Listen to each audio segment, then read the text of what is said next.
is probably best described as being on two levels. There's a historical and there's a legendary version of the story. Historically, we know for a fact that there was a teacher called Liang Zhan who lived in the middle 1800s and taught in Fuzan in China. From Liang Zhan onwards, we know the history of Wing Chun very accurately because he had students and sons who are recorded in history, so that we can trace from him through to Chun, his most prominent student, and of course Yip Man, the character who is the main focus of the film. Grandmaster Yip Man lived from 1893 through to 1972, a very long lifetime. But the film, of course, only portrays a very small part of that life, from around 1935 through to the 1940s.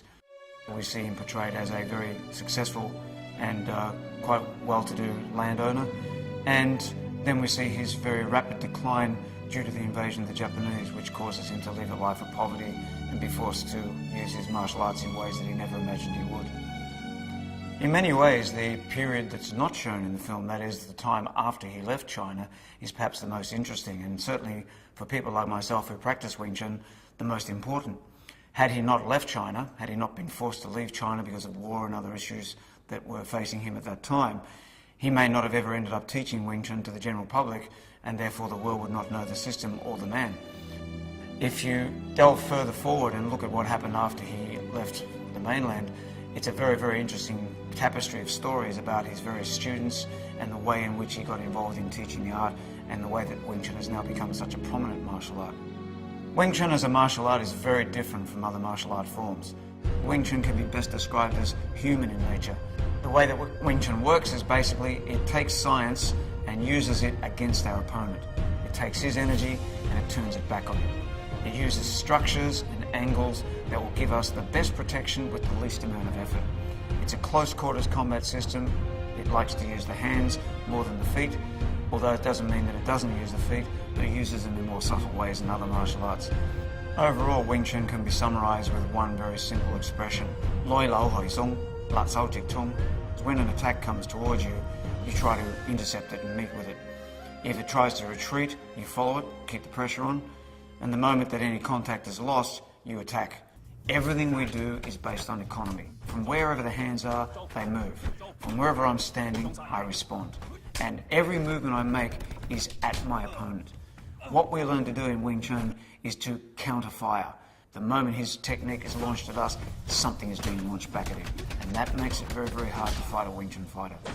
The most famous piece of training equipment is the Muk Yan Zhong, the wooden dummy. As simple as it appears, it's very, very intricate, and it offers us a wide range of possibilities as a result. In terms of what the dummy is really all about, it's to recover.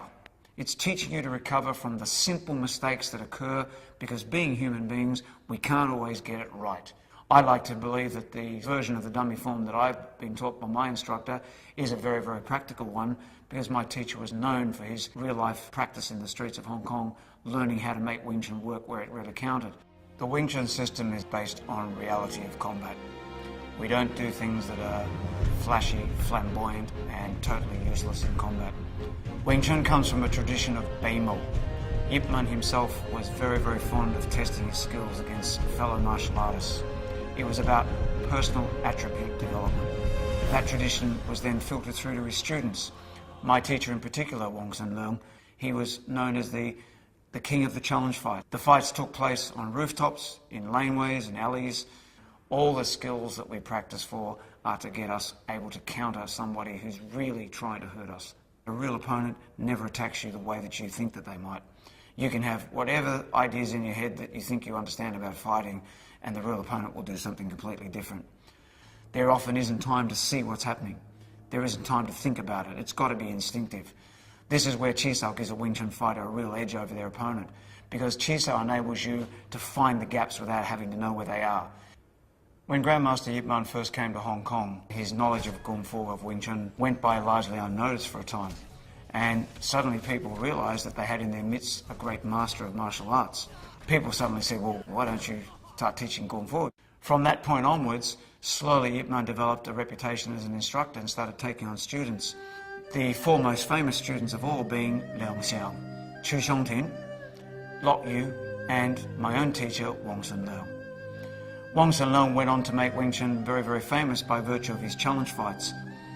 And those Rooftop fights and the fame that came from those gradually filtered around the colony of Hong Kong until other people became very interested.